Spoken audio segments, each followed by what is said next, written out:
Yes, what's going on, you absolute dons? It's the Flying Pig here on Flying Pig United with another cheeky little stream for you lads and lasses. We're back here for the evening transfer news rundown. There's lots to get into tonight. Do us a favour at the start of the show if you're just getting in here. Smash that like on it. Hit the thumbs up. You know it makes sense. Give us a subscribe if you're new, or if you're on catch up later. Hit the subscribe button and get yourself down in the comment section and have your say. Nice one. Also, you can share us around if you're that way inclined at the start of the stream. That'll help us out too. There is the link right there at the top of the live chat for an X repost. Give us a repost on X. We'll shout you out later on. Let's go. Legends, thank you for joining, by the way. We, of course, are going to get into the chat, but as always, Q&A at the end. And welcome aboard everybody who is in the chat, like these legends. Dino, Robert, Paula. Let's go, Paula Zidane. Let's go, mate. Elliot, Vexico, Stephen Shipman, Wayne, History Buff, how you doing? Sin Bucket, Simon, TK, Matthias Vitek, yes lad, Josh Hawker, Kieran, Dennis, Adrian, Fire Up, Fung Saya, you long time Don. How you doing, Fung Saya? And everybody else who's in here, thank you very much for joining us for the show. So there is quite a lot of sort of positive stuff for tonight, which we'll get into now. It's a lot about Bryan Mbeumo. There's quite a bit about Martinez. There's even a bit about the likes of Palhinha. So we're going to get into it a little bit raw tonight, my friends. Oh, yes. Oh, I know, mate. It's ridiculous. I don't even want to look at the temperature. Right, okay, we'll test throughout because it just gets hotter and hotter in here with these lights on and stuff. It's 26.4 degrees in this room right now. I'm already sweating a reservoir into me kecks. But other than that, you know, all good. But yes, we will check on that temperature a little bit later on in the show, guys. I'm sure it'll be a lot toastier, won't it? Let's get some guesses in there, actually, as to how hot this room will be by the end of the stream. Let's get some guesses in there. It's ridiculously hot in the UK right now. I'm going to say 28.4 degrees. I'm saying it goes up a full 2... Look, it's already gone up 0.1. I'm saying it's already going to go up a full 2 degrees. 29. Love it. Anyway, the heat is intense, isn't it? I agree. Oh, thank you, Dennis Kane. I appreciate that one. It must be my shining personality, mate. That's the only thing I can really think of, lad. Thank you so much. Yes, I am. Anyway, so let's get stuck into the latest news and stuff, shall we? Then we'll have a bit of a chin wag. Yeah, you know it makes sense. Okay, so there are reports coming out tonight. This is from Graham Bailey that says that just in, Manchester United and Brentford are close to agreeing a fee for Bryan Mbeumo. United will pay over £60 million with a fee around this level always assumed to be needed to convince Brentford to sell after seeing Cunha join for £62.5 million. Okay, so, you know, seems like maybe it's advanced a little bit there. There's not too much, distance apart, it seems. This is also from Graham Bailey, who said that United are expecting Bryan Mbeumo deal before the end of this month. Okay, yeah, sure. End of June, 11 more days or whatever. Could be worse, I suppose. If we could get it done by then, we'd all breathe a sigh of relief. We need to get this guy in, obviously, before pre-season games begin on the 19th of July. And then once we've done that, obviously got him in, start to look elsewhere as well. This is also another update from Rudy Galetti. Says fresh intense talks in recent hours between United and Brentford for Mbeumo have been very positive. The gap between clubs now is almost closed, deal not sealed yet, but sources insist it's far more likely to go through than fall apart. Again, take this with a pinch of salt here from Rudy Galetti, but just saying there is a report from him.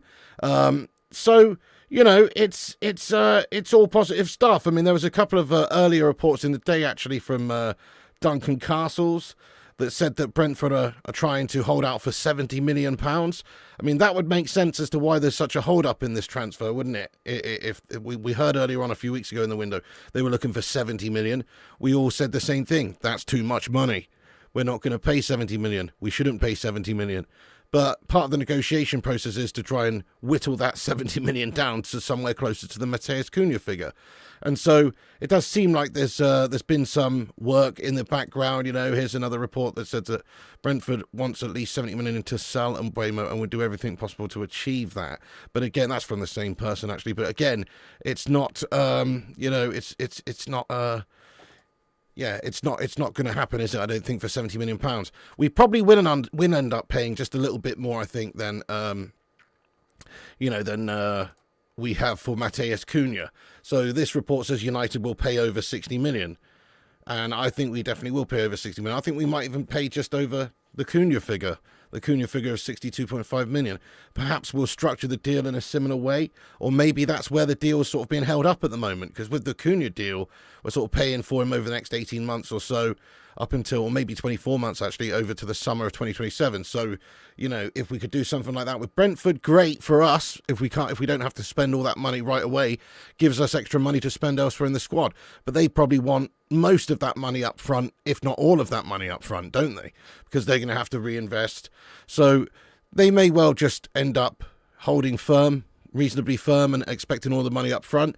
But I could imagine a deal like something in the region of, you know, I don't know, 57.5 million up front, 7.5 down the line, or, you know, as we've discussed, various performance-related bonuses. So perhaps they will table a 60 million offer, but then it could take it up to 70 million if he hits certain objectives like amounts of goals. Like as soon as he hits 30 goals for Manchester United in the league, it triggers a couple of million, you know, something like that. That's maybe where it's being held up, just the finer details here to get all parties to agree, because it is obviously a lot of money that's being talked about here, and Man United don't have a lot of that right now by our standards.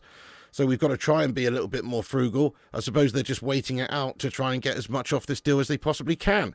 But it is infuriating for us fans, obviously, who are waiting to get this deal over the line so we can start to sort of enjoy the summer transfer window a little bit, because that would be a good start, getting Cunha and Mbeumo in. And then we can look to maybe getting Mr. Flubberhand out of the team as well, the man with the jelly gloves. He could be replaced, hopefully, and then a new striker, and then jobs are good, isn't it? It's not too far away from fixing the calamity that's going on in this squad. It would help to get a few more players other than that as well. But even just 4 key position strength would be a good window for me. So, you know, here is the report. 60 million quid. It seems that United will pay over 60 million pounds. How much do you think it's going to take to prize this lad away from Brentford? Get your thoughts in. I'm saying the overall total figure will be 65 million pounds. I don't know if that'll be 55 and 10 or 60 and 5 or some other basis, you know, but at the moment I'm thinking it's going to cost a little bit more than Matheus Cunha, unfortunately, but not too much more. Yeah, do you think 62.5, 65 is fine? Yeah, 65 is fine. See, that's it, isn't it? Sometimes you just got to walk away.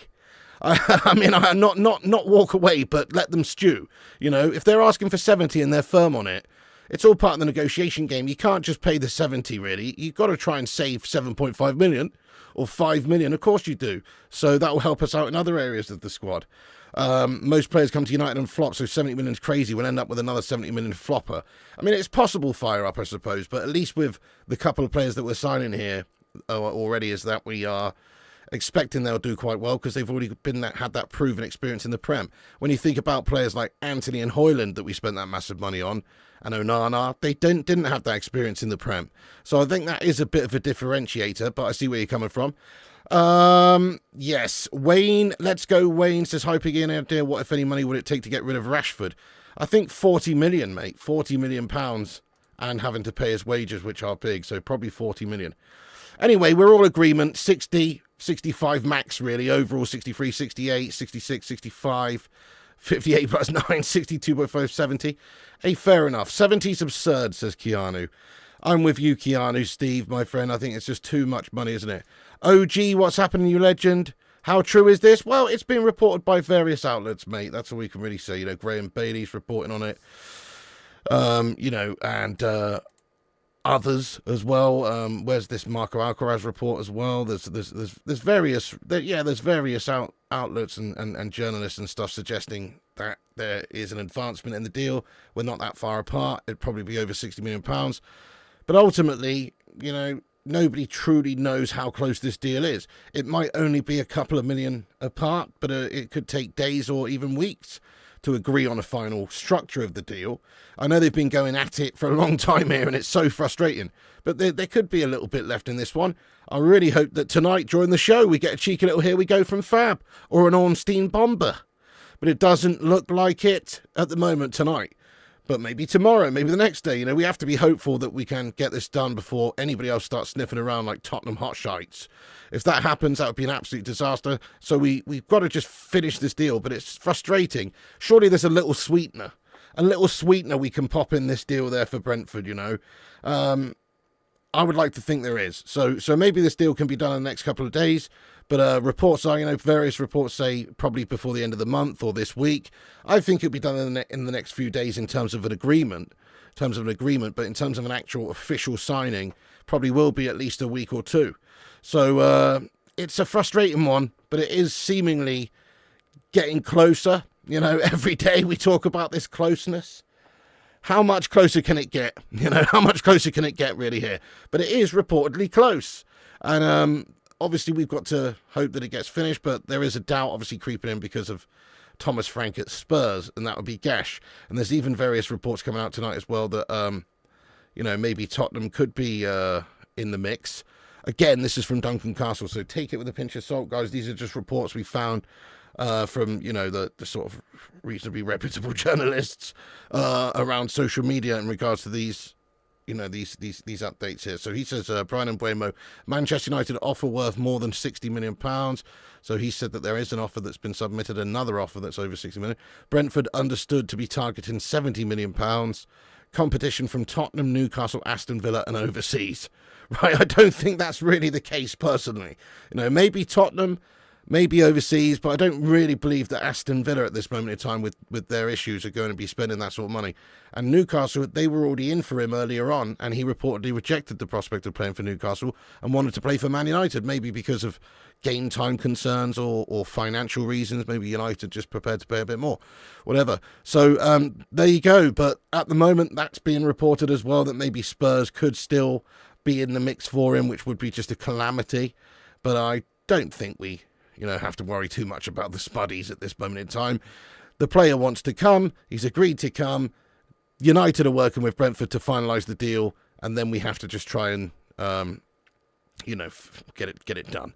So there we are, guys. That's the latest sort of update on Bryan Mbeumo. Maybe there'll be something comes out during this show in regards to Bryan Mbeumo. Don't hold your breath. But it could happen, couldn't it, I suppose? So that's what we're sort of here for as well. We cover the latest breaking news and all sorts. By the way, we've got 186 legends in it, and we are on, how many likes? Let's have a look. 95 likes. That is a Rasmus Højlund level of ratio right there. Give us a like spike. Help us get to 169 likes, just like that. And leave a thumbs up. It does help the channel out. Goes a long way, and it's free. Also, smash that subscribe button if you're new. We're almost at 90,000.8 subscribers. We're only about 20 people away. So if you are here for the first time or on catch up later, there's a little red button down below there that says subscribed. Give that a little tickle, my son. Nice one. Okay, so let's get in there raw to the live chat for a few minutes before I get back on with the news. We've got other news, as I say, about Palhinha, Diogo Costa, and big news about Emi Martinez as well. Big news, big news about Emi Martinez at the moment. So we'll get into that shortly. But before I do, let's just talk about Mbeumo. Let's see what you guys are saying. Yes. Good evening there, Vinny Vidi. How you doing? We've been saying this any time for weeks now. Well, that's absolutely true, yes, because it was never expected that these negotiations, once they got to the advanced point of United actually tabling a 55 million total bid early doors, which was the initial offer, we figured it probably wouldn't be too long until the deal was concluded. But as it's turned out, Brentford are pretty firm on the amount of money they want, and United have to go through the process of not getting bent over big time. There you go. Yeah, Dino says Duncan Castle is a United hater and Mbeumo wants United. It's 95% done.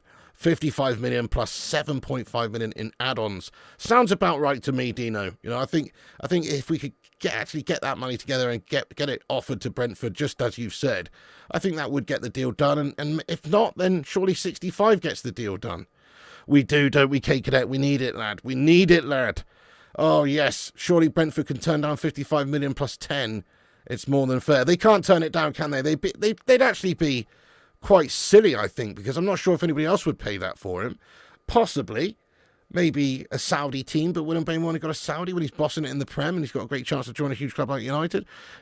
I don't think they're going to let the deal go over a few million quid when it's this much money we're talking about here. So either United are going to pay a couple of million quid more to sweeten the deal, or Brentford are going to cave, and that's probably going to happen in the however long you want to say. You know what I mean? There you go. You just don't know. But it's probably going to happen, isn't it? Oh, it's hot. Yes. How you doing, Elliot and Mbeumo to United? Let's go, mate. Hope so, hope so. Anyway, there's a lot of news going around about Mbeumo in regards to this deal advancing. We can hope that it's all true. We don't truly know the inner workings of this deal between the two clubs. And at the moment, probably structural issues. I would imagine that United are trying to pay as little as much as possible up front and get a deal, you know, on the never. Man United buying players on Klarna. You know what I mean? That's what I'm saying. Man United buying players on Klarna, mate. 18 monthly installments. Do you know what I'm saying? That is it. Man United are Klarna users. And so they're trying to buy them on Klarna. It just takes a little bit for extra time to get that deal on finance. You know what I mean? Do you know what I mean? But that's what's going on, mate. Probably structure. Maybe because of the Cunha deal, them structuring it over 18 months, they will have the money readily available to just offer all of it up front if that's what Brentford want. So there you go. Yeah, I do too, Steve. It is quite infuriating, and you know, it's doing everyone's heads in here, isn't it? Gash reporters for Spurs trying to scare United fans into believing in Mbeumo. I know, I just don't see it happening either, mate. Okay, so Frank obviously's gone over there. They've got that link. Great. They are in the Champions League. Great. But they're a spuddy set of spuddies over there, you know. I think he knows that. They've won their one trophy for the next 20 years. So for that reason, I don't think Spurs are realistic, and they don't like to pay as much or wages-wise either. So we've probably got the advantage there at the moment. But if he had his head set on playing for Thomas Frank in a team that has Champions League football, maybe he would do it. But there's been no movements from Spurs right now. They haven't agreed personal terms with the player. We have. They haven't. He's already given the green light to United, not Spurs. There's already also not been any bids or too much communication going on there, really, apart from initial contacts that were reported for Spurs and Brentford. They've not tabled an offer. Man United have tabled all the offers so far. So it looks like it's advancing in United's favour massively, and we'll probably get the deal done soon. So I think we all need to just chill out a little bit and hope that it gets done. But also, in the back of our minds, just be prepared for an absolute shit show of colossal proportions once Spurs sign Bryan Mbeumo. You know what I mean? Oh, hello, Stefan Harringtonio. How you doing? Yes, great to see you, lad. What's going on, lad? Zidane in here says, get him on the HP. Yeah, precisely. Get him on that higher purchase, lad. There you go. Man United buying these players on Klarna. Okay, so let's move on then. Let's move on to Martinez. We will get back into the Q&A in a bit. As always, you can subscribe to the channel, get involved in the chat, repost us on X, whatever. Share us around and get yourself involved. We love hearing from you. Exactly, we'll get into that in a little bit there, Lewis Joshua, my son. We'll get into that in a little bit. Before I get into that, I want to get into the sort of other biggest news here, which is the reports from various people that Emiliano Martinez would be willing to join Man United this summer, even without Champions League football. This is from via Fabrizio Romano. Says initial contact has been made with his agent, and Martinez is waiting to see what happens with Andre Onana. So, in terms of initial contacts made, that's good. It's positive. It means United have actually tried to contact their agent and had the initial discussions. And the understanding is at the moment is that this guy would be open to joining Manchester United. Marco Alcaraz also reported an hour ago that Emiliano Martinez is Man United's #1 choice for goalkeeper, and the player is more than open to joining. So let's just get a yes in the chat if you think we should go and sign Emiliano Martinez, even if it costs, 40 million? Probably won't cost that much, but even if it costs that much, smash a yes. But if you think we should get somebody else, anybody else, smash a no. Let us know your thoughts.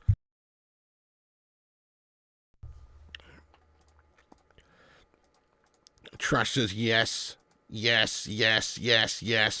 Pipe dream? I'm not so sure, Jamie. Yes. Yes, no, yes, no. No, yes, no. Yes, no. Yes, no. Okay, so I think we've established something there. You know, it's reasonably split. People think maybe there's other goalkeepers that could be available that are better. I mean, let's just have a look at some of the candidates. So, I mean, just this very quickly is another link that's popped up, which I like, and I have liked it for a while, which is just a report from Court Offside. Again, speculative stuff, but Manchester United manager Ruben Amorim wants Porto goalkeeper Diogo Costa to replace Andre Onana. Now, I would prefer to go and get Martinez because he's coming in with that fresh Premier League experience and everything. But I think Costa is a great keeper. He's obviously a lot younger. But it's going to be somebody for me that I think is up there, and he's on the short list. But there's still that preference for me to have somebody who's done it in the Premier League to the standard that Martinez has. And also, finance-wise, may be well easier in order to get Martinez. And he probably won't cost 40 million. There's talks of his price tag being around about that much. But realistically, he's not going to cost that much money, personally, I don't think. Thank you so much for the super chat, by the way. And big ups to the moderator, Mikhail Kramer, getting in here. How you doing, Mickey, lad? Yes, you legend. Umahai, thank you very much for the 5 BAM. Look at that, 5 BAM. What currency is that, mate? I have no idea, but it's a cool sounding currency, mate. 5 BAM. Bryan Mbeumo and Emiliano Martinez are coming to Manchester United on July 1st. The media's all over it. I love it. I love it. Maybe that's what it is, broski. You know, waiting for the year for refresh for the whole PSR guff bag stuff. You could be onto something there, Umahai, lad. Yeah, I mean, if it went on until the 1st of July, it'd be very frustrating and annoying. But it would make sense maybe for it to carry over into the next financial year, lad, in regards to expenditure. So, Umahai, you make a good point. It could be drawing out until that particular moment in time. Hopefully not. Hopefully not. Hopefully we can spend this in this financial year or whatever and get him in. But maybe they were trying to sell someone this financial year as well before it refreshes on the 1st of July. And they were not able to, which they haven't been able to yet. Probably because the same sort of reason a lot of other clubs wait into July as well. And then they can get it over the line. So that's an interesting point. It's a possibility. It's certainly a factor. So good comment there, lad. Thank you very much for your super chat. Appreciate that, lad. Much love, much love. Legend, get some love in there for him. Your Nan is available for half price of Nana. That might be a better option. Oh, definitely. Your Nan. My Nan, his Nan, her Nan. Hernandez. No, your Nan. Yes, my Nan, you mean. I like it. Yeah, Chelsea wanted to pay, what was it, like 12 million max for him, and they rejected that. But that's a fair option as well. He'd be on the short list as well, somewhere down there, I guess. You know, other players like maybe Sells might be considered an option as well. People talk about Lunin. You know, some semi-realistic signings, I suppose. Either way, we just need to replace that absolute flubbery melter that goes by the name of Andre Onana. Yes, that's right. So Andre Onana is a problem because he's here. He's a problem because he's inconsistent. And is he realistically going to go? Here's another update here from Fab, actually, earlier on, that says that Justin, Manchester United are not desperate to sell Andre Onana, and he's still part of the project. But in the case of the good proposal for all parties, he's not untouchable. Not untouchable? Not untouchable? Goodness me, not untouchable? He's about as untouchable as Bonnie Blue. You know what I mean, this guy? He's super touchable, mate. You know what I mean? He's certainly not untouchable. Yeah, that's true. So anyway, this guy, if he stays, it'll be a calamity for him because he probably won't play that much. If Ruben Amorim starts this guy at the start of the season in our nets, he's off his tits.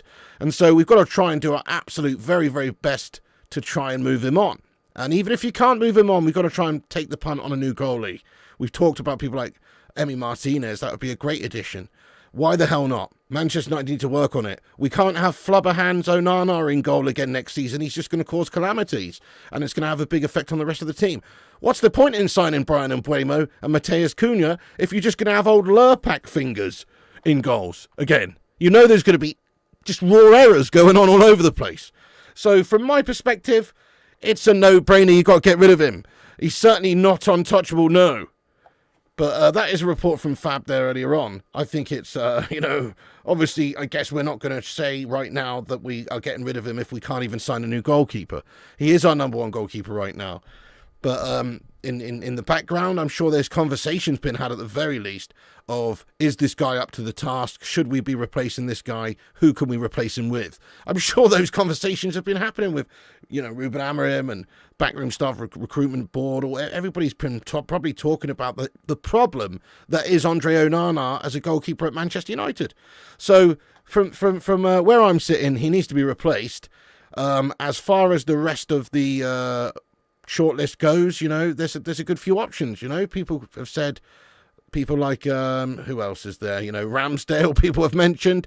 I don't personally want Ramsdale, but I mean, let's face it. Any of these goalies we're basically talking about, they're a step up from Andre. So there you go. But If we could sell him this summer, fantastic. Increases the likelihood that we obviously are going to get a new goalkeeper massively. We probably will only sell him, though, once we've got the wheels in motion properly to sign a new goalkeeper. And let's face it, Andre Onana probably wants to play. He's a good goalkeeper, just not good enough for us. Can't handle the Premier League, can't handle the pressure of Manchester United. And if he was to go back to Italy and play, he'd probably do very well. He was doing well before he came to Manchester United. So from Andre's perspective, I'm sure he'd want to play. And from United's point of view, it makes sense for him to go. So I think later on in the transfer window, we're going to see Man United really try and push Andre on a move, but they can't do anything about it right now because there isn't this concrete situation with a new goalkeeper coming in at the moment. There's a lot of talks and speculation. We've made contact now tonight with Martinez, but ultimately it's still a problem. He's still our goalkeeper. He's still here. As I just said, just to reiterate, Fab said that Emi Martinez would be willing to join Man United this summer, even without Champions League football. So probably because he's going to get more money. Maybe he's just had enough of Birmingham, let's be honest. It's gash. And maybe he wants to move. I'm just joking, Brums. I'm just joking, Brummy individuals in the chat. Oh, that wasn't a very nice thing to say about our city, mate. It's not very Boston, is it? No, sorry about that, guys, but it's all love. It's all love. It's just a bit of banter. Emi Martinez would be willing to join MUFC this summer, even without UCL football. Initial contact has been made with his agent, and Martinez is waiting to see what happens with Andre Onana. So that is a big update, really, for tonight, that we've made contact with Emi Martinez's agent, and we are working on that, and hopefully there could be a deal to be done there with Villa, and hopefully there could be a deal to be done with Andre Onana going out in the opposite direction, or no, but just being sold somewhere. So Andre Onana is a problem. Martinez could fix that problem, I think, to a very good degree. Maybe he wouldn't be the best option we could have because there's a bit of erratic play from him sometimes, a little bit eccentric, makes the odd error. He's a bit of a hothead. But I like some of those aspects, not the errors, but the hot-headedness sometimes, the passion, the commanding of the back line, the organising of the back line, the shouting of the back line. I like it. The shit-housing opposition players. I like it a lot. So for that perspective, I think, yes, he makes a heck of a lot of sense. And Martinez is hopefully he wants to come, and hopefully we could get that deal done. If not, there would maybe be other options, like we've spoke about Diogo Costa there. And I wouldn't rule it out if Ruben Amorim really rates him. Obviously, I'm guessing Ruben Amorim knows him super well because of his managing in the Portuguese league, and obviously he's in the Portuguese national team and stuff. So I'm sure there's a lot of respect and understanding going on there. So just maybe you could see that as an option for us, I suppose, if we can't get Martinez. Yeah, they did. They got 50 million smackaroonies. Ten Hag stitched us right up for 5 years with that twat. And not just him, obviously loads of other players. Swap Onana for Martinez. Yeah, great shout, Brian. We'd all do that in a heartbeat, mate. We really would. Yeah, honestly, Martinez really is a top keeper, and when the odd mistake is command at the box. I'm with you there, Sharik. Great shot stopper, big, physical, imposing. Sort of Peter Schmeichel-esque in that sense, And also, like you say, his command of the back line, etc., and claiming stuff in the box is good. He's a very strong keeper, much better goalkeeper, in my opinion anyway, in the Premier League than Onana. So just a wise choice, really. Try and improve upon the positions that you're weakest in to have a better overall team. It's not really rocket science, is it? So get him in there, and that does the job. Yep, I agree with you, Manny, mate. He says goalkeeper's the hardest position in the game. If you need one and a World Cup winner with the big game experience and characters available, you buy him. You don't fart around. I'm giving that a love heart, mate. Thank you so much there, Manny. Get some love in there.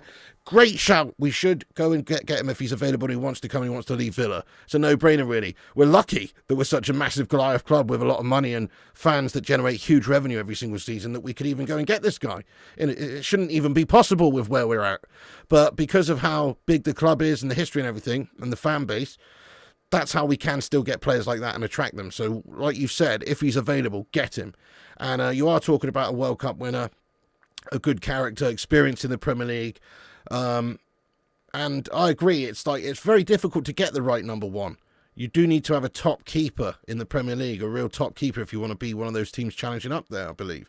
We've seen many teams struggle with it. Remember, what arguably the difference between Klopp winning the Champions League with Liverpool and then later on, obviously, winning it with Liverpool? The difference there is a lot to do with the goalkeeper. You know, let's be honest. I know it's easy to say that because Karius made a couple of absolute fucking clangers, but still, though, they've improved that position that was ropey and shaky for them, much like us at this moment in time with Onana, and it's made them a heck of a lot of a more solid and better team. That's the effect it can have.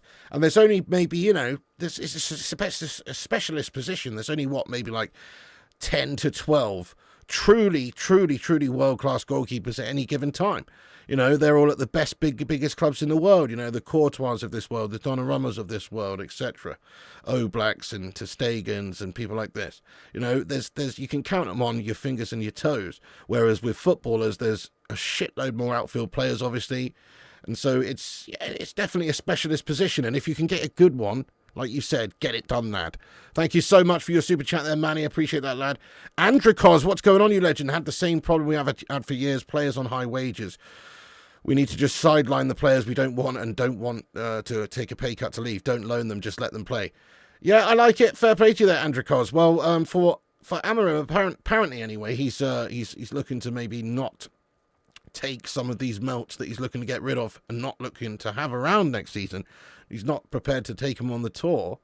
That was some various reports that came out recently, and I think that's probably, fair to say. We're going to be trying to sell these players, so let's get them all understanding that they're surplus to requirements and that we don't want them, and so they understand that they need to find a new club. Yeah, I agree, mate. We have to be ruthless this summer getting rid of melts. Yeah, send the scouts for a goalkeeper, a lot that goes for cheap and lots of talent. Yeah, fair enough. I mean, you could pluck out a gem, but as we just said, it is a specialist position, and if you can get somebody who's got, like, big game experience, we're talking about a World Cup Golden Glove winner here and a World Cup winner, and somebody who's been doing well in a good Aston Villa team, you know, for seasons now in the Premier League with experience. So there's a lot of boxes ticked there. Gaz Wads, thank you so much for the £5 super chat, you legend. Get some mad love in there. He says, just because. Mate, you're a legend, Gaz Wads. Thank you so much for the £5 tip, lad. Super chat there from Gaz Wads. Thank you so much, Gaz. That's very kind of you, my friend. Let's go, Gaz. Appreciate you. Yes, lad. He's like Oliver Kahn and Schmeichel, and not sure that's how you got nowhere near spelling it as Schmeichel. It's more like Schmeckel, lad. But no, Schmeichel is Schmeichel. I would argue getting 2 peak sixes would be more important than 2 number 10s. Okay, good segue here, Luke CX. Good segue. Let me go over and talk about the latest link. Okay, so in regards to that position that you've just said, there is this lad who is being linked to us right now. He goes by the name of Palhinha. Now, you remember this guy when he was in the Premier League? He's a fucking baller, mate. We wanted him. We should have gone and got him. I don't know why he went over there to Saudi. He's had a stinking mare. Now, apparently, he wants back. Now, apparently, he wants back in the Prem. But listen, before he went to Saudi, right, and obviously still now, I'm guessing he's still just as much of a fucking baller. I haven't been watching him since. But before he went to Saudi, he's one of the best destroyers in terms of a defensive midfielder in the Premier League. An absolute destroyer. And if we could, get him, that would be interesting.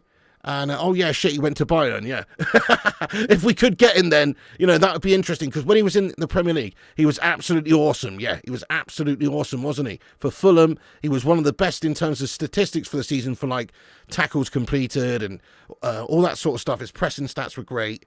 Yeah, I know, I remember now, guys. I remember. Listen, there's a lot of names, a lot of teams, a lot of stuff floating around. People can have a little slip of the tongue, okay? Just ask Luke Shaw when there's a tin of Frey Bentos hanging around. You know what I'm saying? But in regards to the player, though, the player is awesome, right? The player is awesome for what we need. We do need somebody to potentially take over from that Casemiro role eventually. I still do like the idea of having Bruno involved in that sort of midfield too, in behind Mbeumo and Cunha. But ultimately, if it doesn't work and we do need 2 number 6s, it would be nice to have another proper CDM in there, physical CDM, destroyer, smashing fools up left, right and centre. Yes, mate, Manny says Palhinha Ugarte bashing people. That's it, like the Bash Brothers from Mighty Ducks. Do you know what I mean? Just to call them the Bash Brothers, lad. So, yeah, that's the idea. G-Wolf, what's going on, you absolute legend? Oh, good luck to you, G-Wolf, lad. Give us a message if you fancy, mate, on the old telly, lad. Get in there, you don. Bayern, Riyadh, same. Great shout. Okay, anyway, so, So that's interesting news, you know, and apparently the news is not really necessarily a transfer. And again, it's early doors. This is from Give Me Sport, Dean Jones. So let's take it again with a pinch of sodium, my friends. But United have reportedly identified João Palhinha as an intriguing low-cost option this summer. He brings valuable Premier League experience and is seen as a seamless fit for Amarim's system, not toilet system. It's not a toilet here, I promise you, not at Old Trafford just yet. It's getting that way, but it's not just yet. In Amarim's system, early signs suggest he could be available for around £30 million. United's interest in Palhinha dates back to his Fulham days, but also there's a lot of reports about Palhinha that we could be looking to bring him in on a loan basis as well, or at least maybe a loan with an option to buy. So Smasher69 in the live chat, guys, if you would be interested in bringing in Palhinha and bringing him back to the Premier League. Smasher 1 if you'd be interested. If he would be available for 30 million, get him in, I say. He's an absolute proven Premier League destroyer. And he would be a good option for us in that midfield too. So I like it. I like the link. I hope we could get him. And a loan move, perhaps with an obligation to buy, suits us down to the ground as well, because we can't necessarily afford lots and lots of signings. He would be like an extra signing on top, wouldn't he, of all these other players that we are thinking about getting, a striker, a goalie, and Mbeumo and Cunha. He would be like an extra cherry on the top, someone like that to come in and really help the midfield. So I like it. I like it a lot. I like it a lot. Toilet Duck. Is he? He's the player whose dad used to work at Toilet Duck. Is that? I think I read something about that, mate. That's it. I think I read something about that. His dad used to work in the Toilet Duck factory, mate. That's it. Yeah, fair play to him, I say, mate. Do you know what I mean? That's why he's so rugged, man. You know, he's yeah, mate. That's true, though. I did read something about that, mate. Anyway, no, I don't think so, really, Gaz was. It depends entirely on the figure involved. If it's a reasonable, sensible figure, I mean, £30 million doesn't sound crazy when you consider the market. We've already got Ugarte, though, same position. That's true, Lee. But we've also got Casemiro. He's getting on a little bit. He's not going to be here forever. What about a long-term replacement for him as well? You need more than two midfielders. We're going to need four or five, really, to cover those two central midfield positions long-term. As in, two to play, two to rotate, and a backup there if there's any injuries and shit like that. Yep, Moise Keane's now been mentioned as a possibility. Interesting. Jack Krauser. Hope I said that right. Jack Krauser. Let's go, Jack. Get some mad love in there for Jack Krauser as well. Thank you so much, Jack. There's no message to go with it there. It's just a pure love bomb of a tip.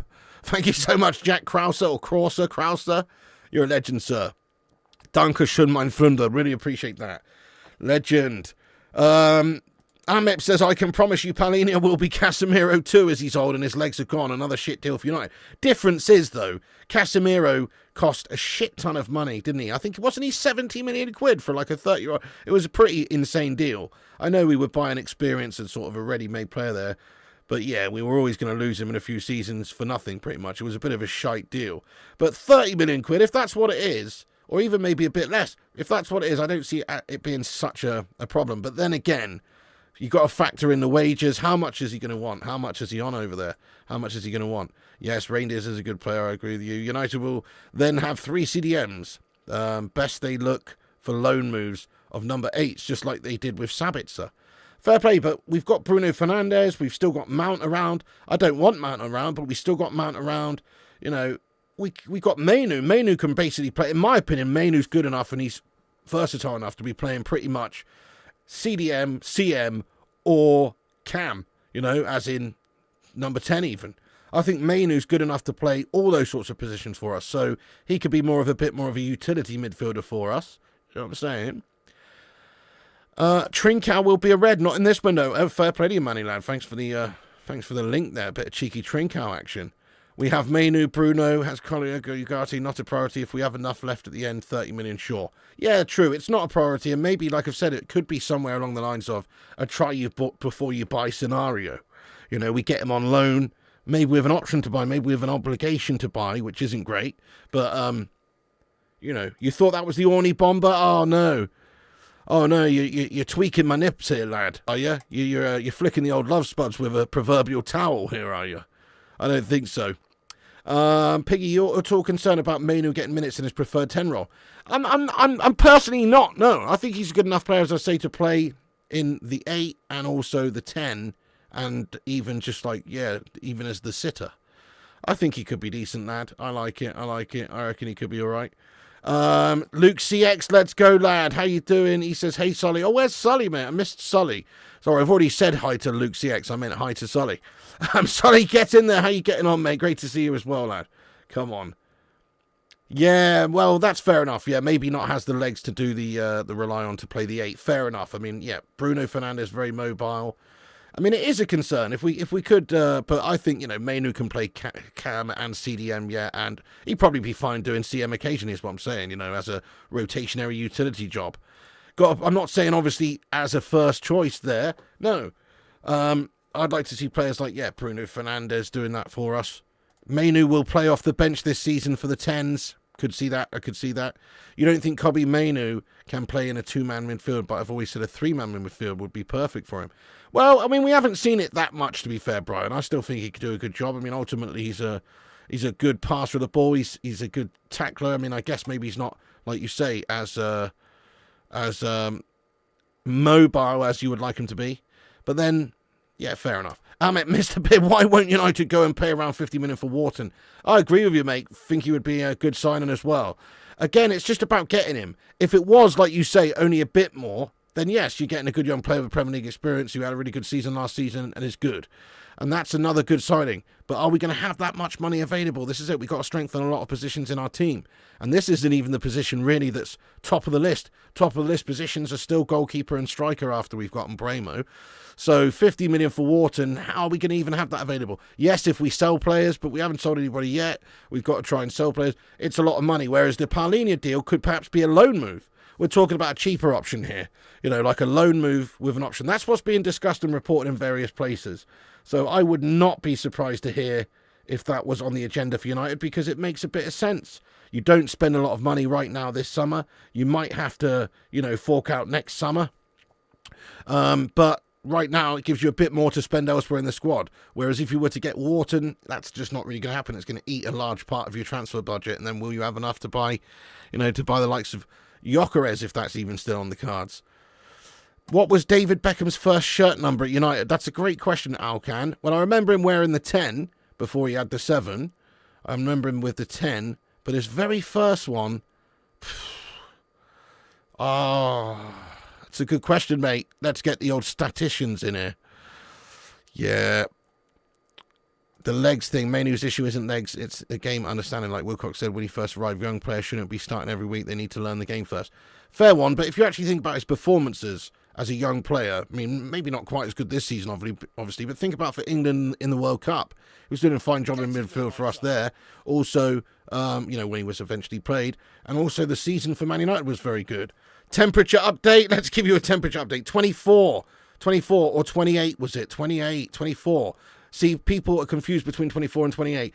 Yorkshire Cowboy Howard, he says 25. Beck says, Gav says 23. I think he had 23, didn't he, when he was at Real and maybe like LA Galaxy or whatever, I seem to remember. 24, says G-Wolf. Nice one. There you go then. The mystery is solved. You want a temperature check? It's now up to 27.4 degrees, guys. 62% humidity. 27.4% here. And it is, it is hot. It is hot. Owain Harrison. Yes, Owain. Thank you so much for hitting that subscribe button, Owain. Guys, if you're just getting in the stream, remember to smash the like button. It's free to smash the likes. It helps us boost up on the algorithm and compete with clickbaiters and corporation pricks. So get yourself in there raw by smashing a cheeky little subscribe. And we're only 11 subscribers away from 90,800 subscribers on the road to 91k. So if you are new, give us a subscribe there. You can repost the link at the top of the chat as well, and we'll shout you out in a little bit. Legends. Absolute legends.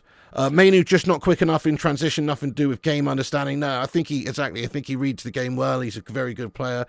He just needs a bit of development, really. He's still so young. Already, it's 28 worn on his debut in 1993. Bit of a contention going on here. 28 degrees in my gaff still, says Tom. Oof. Mr. Pig, if United do get Gyokeres and Martinez along with Mbeumo, I have United finish in the top 5 for sure.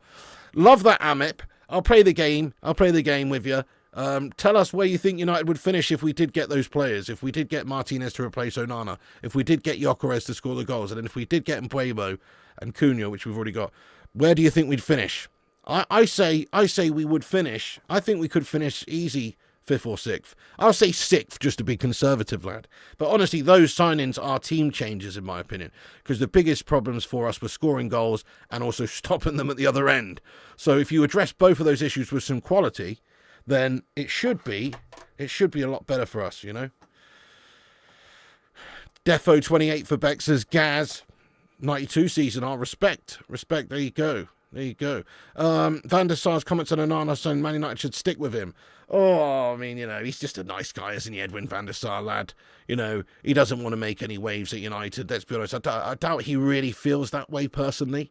You know, honestly, it's like he's a nice guy. He don't want to. He got to make any waves. He don't want to put on any pressure on Manchester United's goalie, does he?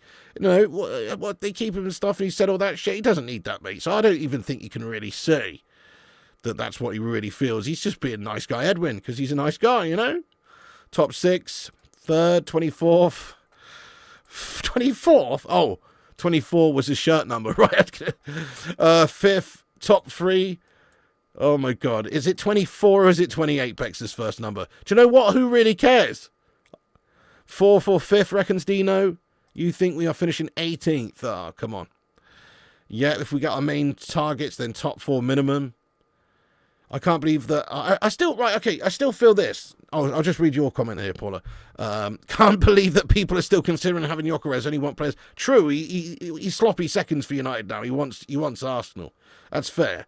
It does seem like he wants Arsenal, but again, it could just be media spin, couldn't it? Nobody's living in Gyokeres' head, so it could just be media spin. He's probably open to joining Manchester United and would be quite happy to join Manchester United, but maybe he just would rather play in the Champions League for a team that's at the top of the table and not struggling. I could understand that, but if Arsenal don't come a knocking, then this house ain't a rocking, you know, for him. So he's going to have to move to somewhere else, and that's where Man United comes in. And I know it is kind of like sloppy seconds, but still would be a good signing who could bang in a lot of goals, I think. But, you know, I'm not even that bothered about the striker position, as I've said. There's about 5 or 6 strikers we could go and get right now that would help us, that would be a much better option, and we should just go and do that if we can't get Gyokeres. So yes, there's Gyokeres. Perhaps Osserman's a pipe dream, but we have got some leverage with the likes of Garnacho or Sancho maybe going the opposite direction.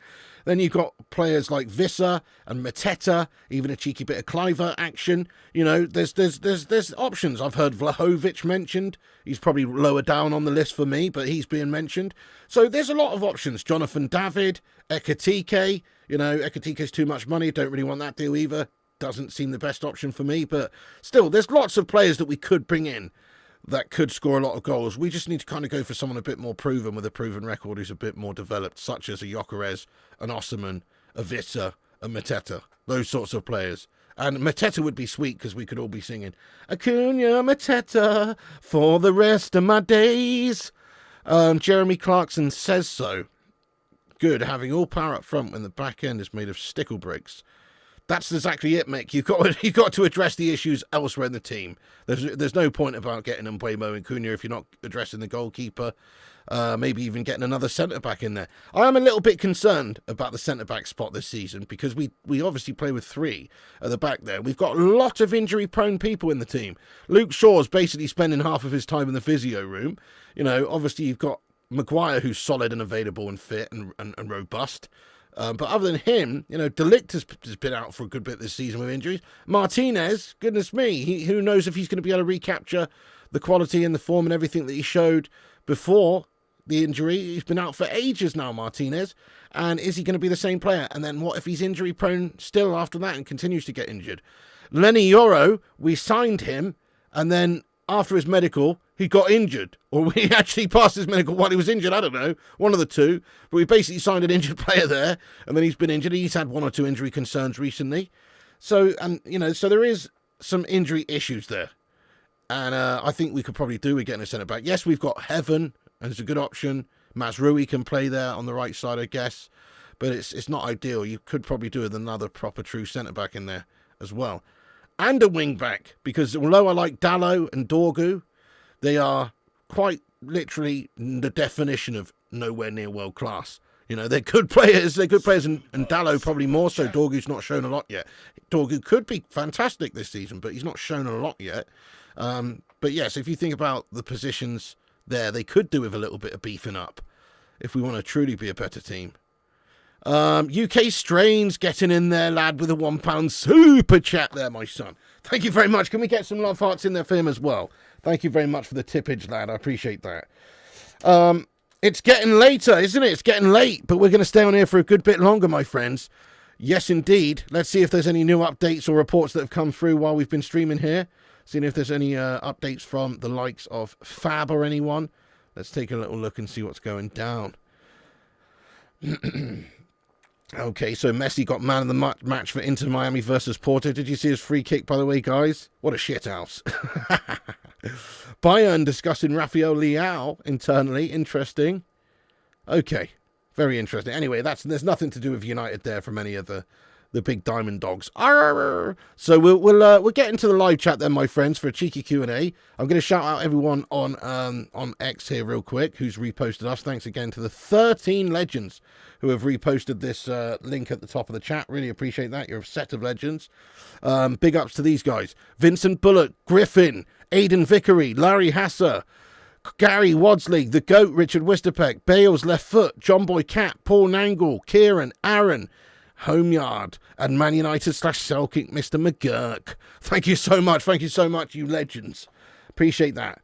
Right then, I'm going to do a little rundown of what we've discussed in this video real quick, and then we're going to get raw into the live chat for a good bit. Have your say, get involved, we want to hear from you. Right, so the first thing we were talking about was this tonight. I'll just do a rundown for anybody who's just getting in who missed the start. So Man United and Brentford reportedly closer to agreeing a fee for Bryan Mbeumo. This is via Graham Bailey. United will pay over £60 million with a fee around this level, always assumed to be needed to convince Brentford to sell after seeing Cunha join for £62.5 million. So some good advancements, or at least reports of advances in this deal. Graham Bailey says that United expect an Mbeumo deal before the end of this month.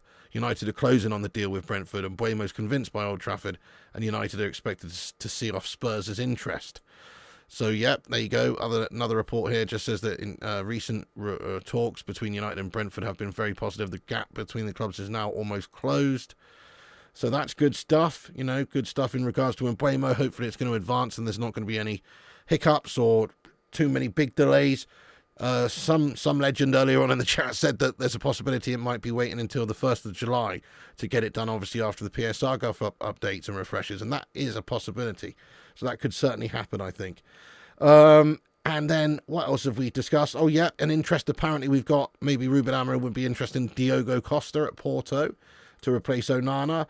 But at the moment, the most likely candidate for us to sign would be Emiliano Martinez, because apparently he's willing to join the club. This is via Fab, willing to join the club this summer, even without UCL football. Initial contact has been made with his agent now as well. These are the reports. And Martinez is waiting to see what happens with Andre Onana. So, yes, there you go. It looks like we're trying to maybe put the feelers out there to Martinez, get the interest, see if we can realistically sign him. We're going to have to negotiate with Villa, obviously, if he's keen. And then work on getting rid of Andre Onana later, really. Work on getting rid of him later. And Marco Alcaraz also reporting this, the same basically, that Emiliano Martinez is Man United's new #1 choice for goalkeeper, and the player is more open now to joining than ever. So that's positive news. Duncan Castle's getting a bit on the negative tip, though, saying Brentford wants at least 70 million to sell Mbeumo, and will do everything they can to achieve that. He's also said that there is competition from Spurs, but I can't see them paying it. He's also said there's competition from Newcastle and Aston Villa, which is just, I can't see that happening myself. And then also, in regards to selling Onana, Fabrizio said that Man United are not desperate to sell Andre Onana, and he's still part of the project. But in the case of good proposal for all parties, he's not untouchable. So, yes, that's kind of, you know, bit of BS there. I think obviously if we get a decent offer in, or if we're trying to sell him, if we're looking to sign Martinez, we'll be doing everything we can to sell Onana. I guess the only way he stays is if we can't sign a new goalkeeper, if there's one not available. One thing I forgot to even mention, we also mentioned Palhinha being linked to Man United, potentially in a loan move, or even an offer of around maybe 30 million could have him. So that's an interesting link as well for a cheeky little CDM destroyer for Manchester United, who could be reasonably had for a cheap deal, maybe even a loan deal would mean that United don't have to fork out a huge amount of money this summer for him. And then the other thing that I was going to mention, which is just via Ben Jacobs a while ago, is that Amorim reportedly prefers to keep Joshua Zirkzee over Rasmus Højlund. And smash a 1 if you would prefer to keep Joshua Zirkzee over Rasmus Højlund as well. Smash a 1. I think it's just obviously a no-brainer. Rasmus Højlund doesn't have the same level of football IQ as Zirkzee. Zirkzee's very good in the build-up. He's very good in terms of like creating stuff, making stuff happen. And he's got these beautiful dancing magic feet, guys. He's got these wonderful dancing feet. You know what I mean? Whereas Rasmus Højlund, I haven't seen a lot from him really. You know, I've seen some good goals from him. But most of the time, his movements are sus and his finishing is poor. So, you know, obviously, Zirkzee maybe not an out-and-out number 9, probably better playing in a slightly deeper role there in the 10. But he can do a job for us, whereas I don't think Højlund could do much of a job for us. Not anymore. Not anymore. Or not ever, actually. Yes, nice one. Pig Maguire has had a few injuries last season. He's typically robust. Yeah, well, a few little injuries and stuff, but he's never out for like 8 months, is he, like Martinez? Yeah, at least Martinez doesn't do it to himself in training like others. UK Strange, is that another super chat, mate? Or the same one I saw before? I don't know. Once again, though, thank you so much to you hero, for getting in there raw with that. Yes, lots of ones coming in the live chat here as well. Exactly, Palhinha knows the Prem. Good, solid performer in the Prem. One of the best destructive midfielders in the Prem while he was here. In terms of stats, the stats don't lie. Yeah, don't sleep on Zirkzee. I like Zirkzee. I really like him a lot. I think he is going to be an excellent option for us going forward. You know, he's certainly not a player I would look to move on this summer anyway, which says a lot about him. He's one of the players that was signed that has still potential. He might turn out to be shite this season. Who knows? And we might be talking about him in a year's time to go. But he's certainly not had a fair amount of time at the club. At least Rasmus Højlund's had a couple of seasons and Andre Onana's had a couple of seasons. We've tried with those guys. You've got to give Zirkzee the opportunity to show himself to be a good player for us, definitely.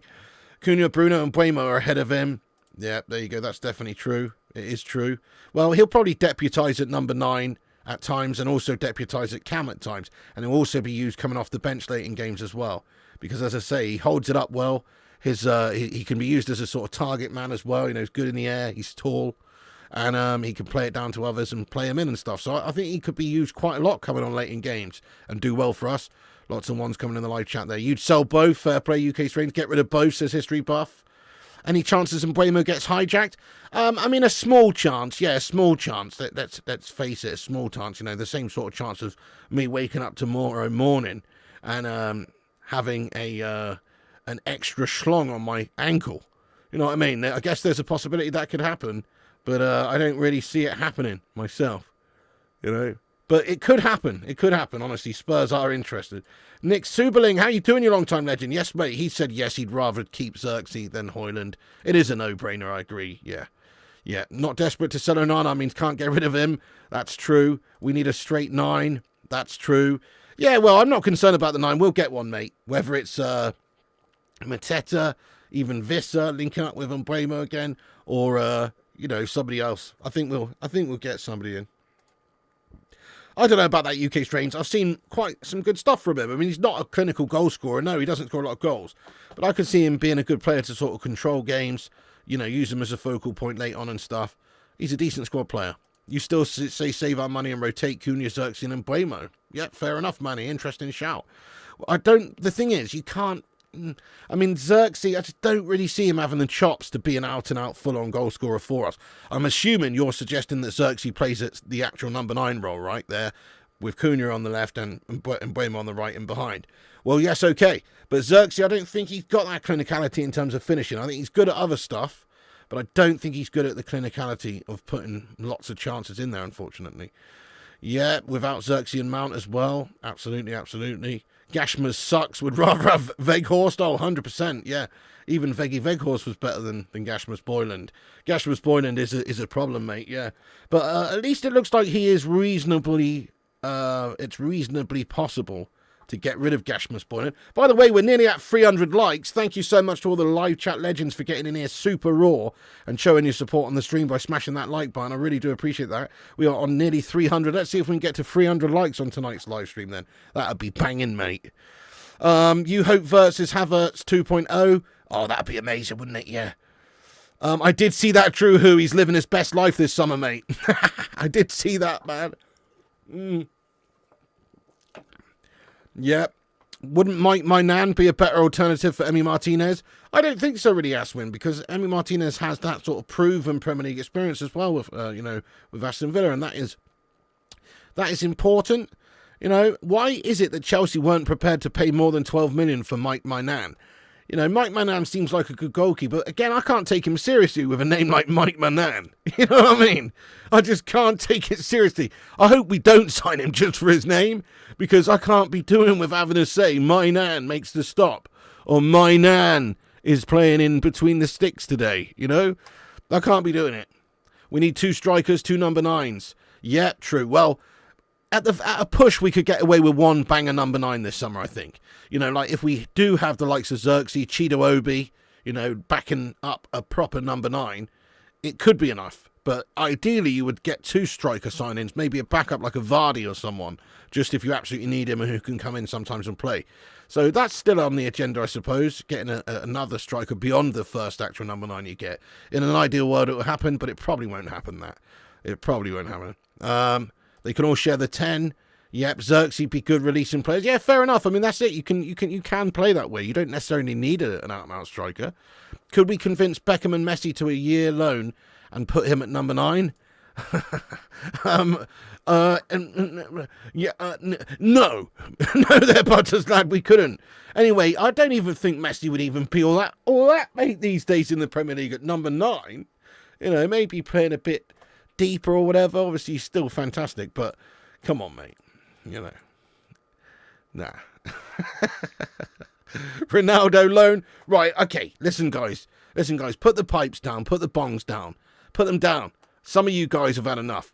No more drugs for this live chat, please. Because there's some sus comments coming out here. Ronaldo loan. I love it, Jonathan Gallagher. I love it, but I just don't think it's going to happen there, my friend. Okay, let's talk about this, Shahid. Thank you for your comment, Shahid, there. Shahid says, what club is Garnacho joining? Well, there were reports earlier on in the week that Garnacho was up for joining a Premier League club and only wanted to move to another Premier League club, i.e. he wanted to stay in England and play in the Premier League. That is what a lot of the reports were saying. However, let's be real, if there was a big club came in for him, he seems like the sort of guy that would be interested in going. The reports are Napoli is one of the teams that are interested in him. Aston Villa have an interest in him as well. Even Chelsea, I've heard, have got an interest in Alejandro Garnacho as well. And maybe 1 or 2 clubs in Spain, who knows. But right now, it does seem like there's a very real possibility that Garnacho goes this summer. He could be used in a make-weight deal going in the opposite direction to Napoli, I suppose. Could be quite interesting there. But, he's got his mate Scotty McTominay there. It's a big club, just won the league and stuff. It's quite a good place to go if you're Alejandro Garnacho, I think. They pay a lot of money as well. Probably get a good deal. It's probably quite a good place for Alejandro Garnacho to go. But I'll ask the live chat, guys, where do you actually see Alejandro Garnacho ending up? I kind of feel like he's, he might end up going to Aston Villa. Honestly, you think Atletico? I've got a feeling they might go to Aston Villa, because Aston Villa are not going to do a huge amount of business right now. They were interested in Rashford, but they've sort of cooled their interest in Rashford because of how much this guy is going to cost and how much his wages are, etc. Garnacho's not on a crazy contract, because he's of his age. He's only 20. He's still got bags of potential there.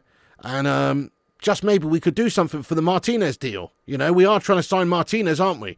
So if we're trying to sign Martinez, maybe... and if they're interested in Garnacho, maybe a conversation could be had there with a cheeky little bit of player in cash, coming our way for Garnacho. I could see something going on there. You never know. So that could be an option, or not even necessarily players coming in the opposite direction, but if you just sold them Garnacho and they sold us Martinez, that could happen. You think Napoli? Napoli is a good shout. Chelsea, says Mr. Leo G. Nice one, Leo, lad.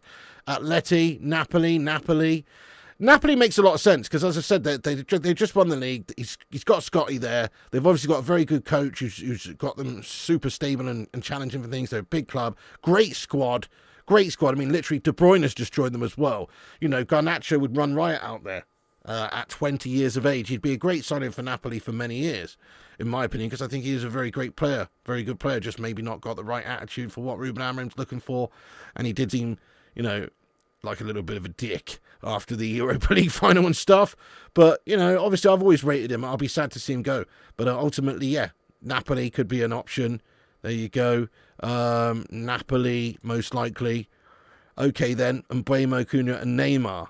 Nah. Neymar's cooked, lad. Neymar is cooked. I'm sorry. Might as well sign Tom Daly, mate. Mary Earps to replace Onana. Genuinely, I feel like Mary Earps would have probably done as good a job, if not better, than Andre Onana this season for us. I'm not even joking. Mary Earps isn't a bad keeper, you know? She's actually not bad. I mean, let's face it, the lady keepers have a harder time because it's a bigger goal for them because obviously they're not all 6'7" and stuff. So, you know, but she's actually probably wouldn't have done any worse. She probably wouldn't have done any worse than Onana this season, mate, no doubt. Napoli or Chelsea? Shane McCarthy, how have you been, you legend? Yes, I'm all right, Shane. What about you, my son? Welcome aboard the show tonight, Shane. Yes, Rashford for Morgan Rogers. Interesting shout as well. Yeah, there's also talks of maybe Ollie Watkins. He's another player potentially you could see coming in our direction. I mean, I would take Ollie Watkins. Yes or no, live chat? If it turned out tomorrow we were signing Ollie Watkins, I'd be like, that's a great signing. He's homegrown. He's in his middle 20s. He's still young. You know, he's literally got, what was it, like 16 or 17 goals last season. Top scorers, Prem. Let's have a little look here. Just want to have a look and remind myself for the season what it was, because he was still, I still think he got quite a meaty amount of goals throughout the season, you know. Where is it? 24, 25. Let's take a look.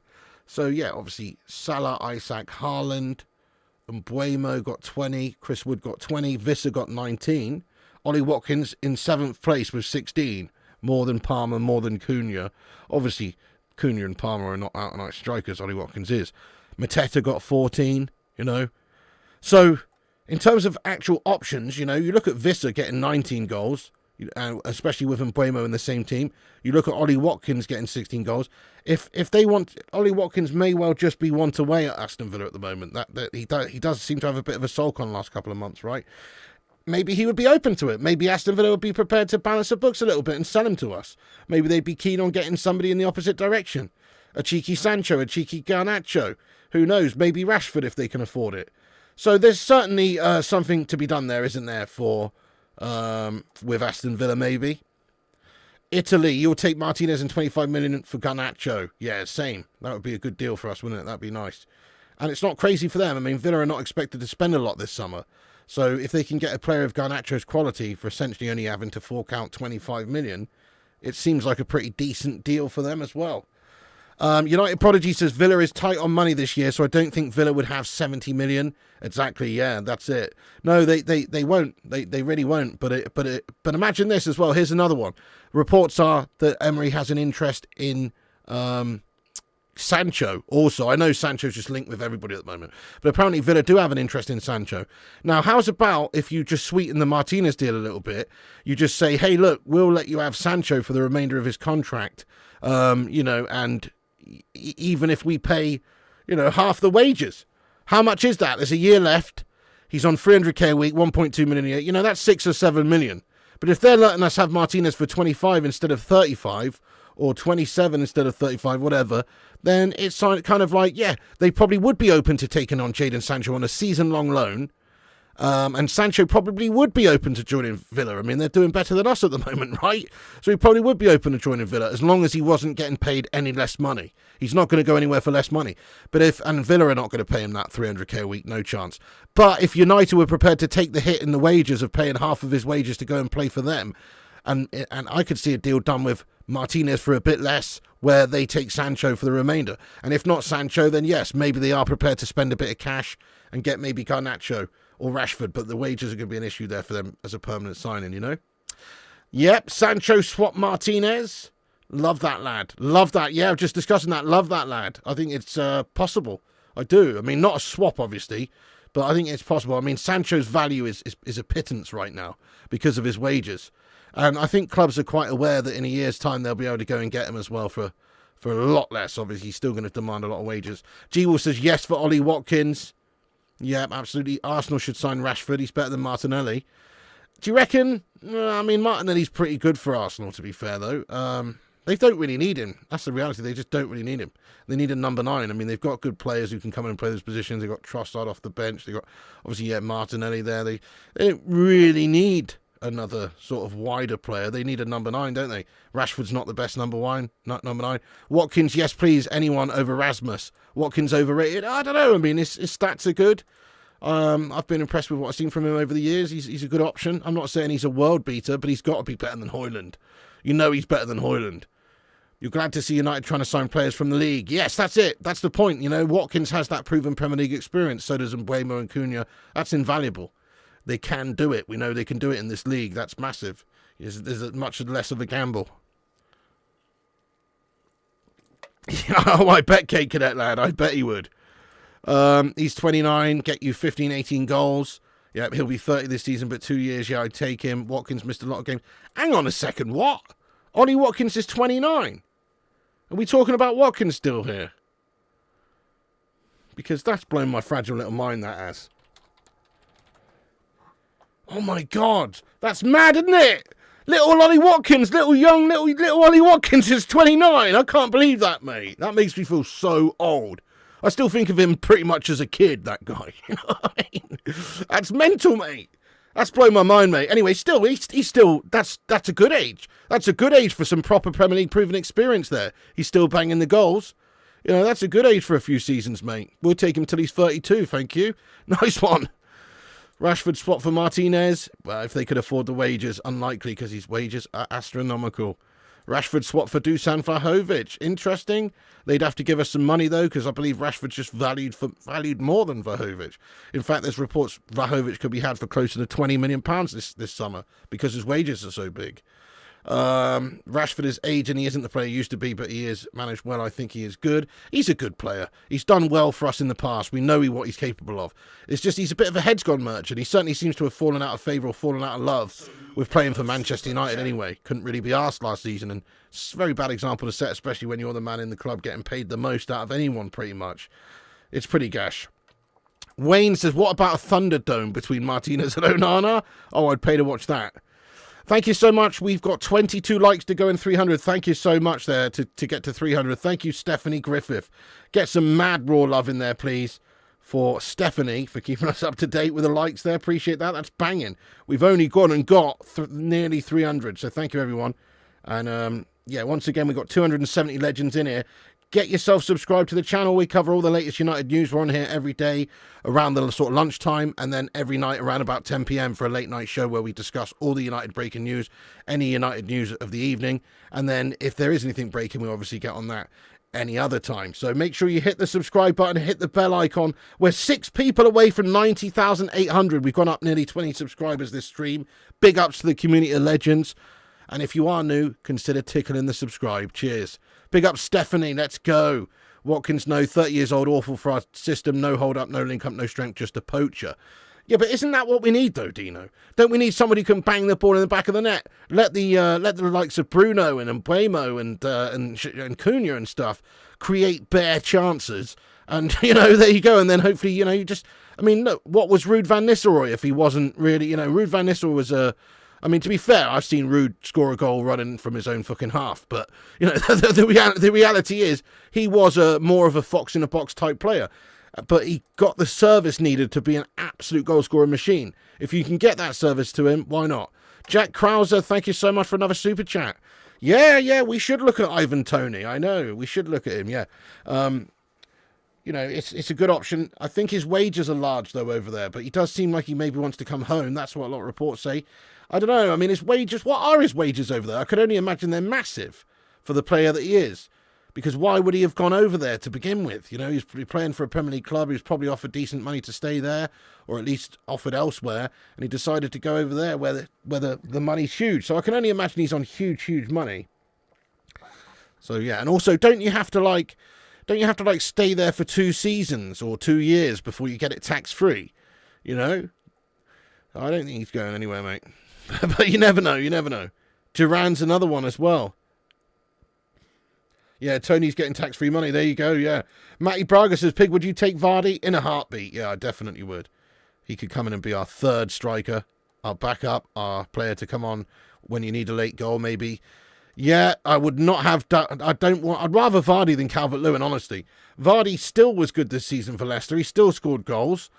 Thank you, Sid Rhodes, you legend. Thank you so much. He still scored goals, didn't he, Vardy? I'm not saying to be our number one main guy, but if he wanted to come, he's not doing any disservice to Leicester. Not at all. He's a Leicester legend. He scored 200 goals for them or whatever. He's an absolute Leicester legend. He won everything with one. Well, not everything, but he won the FA Cup, didn't he? And he won the Prem. So, was it the FA Cup or the League Cup with Leicester? No, it's the FA Cup. Yeah, he won the bloody FA Cup, mate, and the league, and then they got relegated. So it's not like he's going up against them. You know what I mean? He's not going up against them, guys. So from a moral standpoint, or from a not wanting to do Leicester a disservice standpoint, I don't think it's an issue. I think he could play for Man United. It's not going to annoy anyone at Leicester, is it? They're in the Championship now. They're sharting. And, I think nobody would begrudge him having one last little flurry playing for Manchester United there. So Tony's on 612,000 euros a week. Tony's on 350k a week. Yeah, I mean, I can't imagine a reality where he turns down that money. He's gone out there for one reason and one reason only, money. I can't imagine a reality where he turns that down. And if he does return before the 2 years, then he has to pay tax on it, doesn't he? There you go. Look, Ivan Toney's getting reportedly around £400,000 after tax, potentially reaching £500,000. So if you stay for 2 years, though, it's tax-free. So it's a huge incentive to stay there for at least 2 seasons, let's be honest. So I can't see it happening myself, but he is a good player and I would have him, most definitely, at United, because I think he'd be, again, a way better option than the current shite that we've got up there. And we do have some shite up there in Gashmus Boyland. He is just not really cooking for us and never will, in my humble opinion. Welbeck I'd have back. I definitely would have him back, no doubt. I like Welbeck. Great worker, great player for us in the past. I'd definitely have him back, mate. Piggy for striker would probably hit the back of the net for us. Oh, I would score more than Højlund. Do you know what? I'm obviously I'm not a professional footballer. I'm a fat YouTuber, right? But I used to play football a bit. And I feel like if I played all the games that Gashmus Boylan played in the league for Man United this season, I feel like I would get at least the same amount of goals he did, if not more. You know what I mean? I'd definitely stab a few of those chances home, mate, that he bottled. You know what I mean? Definitely. Come on. Right place, right time. Fox in the box. Piggy in the box, mate. Definitely would have got at least 6-7 goals there, man. You know what I'm saying? So, I don't know what Gashmus Boylan's all about. Yeah, thank you so much, okay, and appreciate that. Pig, if Saudi were paying you 100k after tax to stream from over there, even with no subs, you're 100% going. Can't blame people. Even with no subs, so nobody's actually watching. 100k after tax. Yeah, see you later on. Sounds like a nice fucking life for a couple of years, mate. Bank a couple of 100 G's and come home, mate. Happy days, job's a good one. Would I take Modric for a season? He's too old, mate. We don't even really need another player like Modric, really.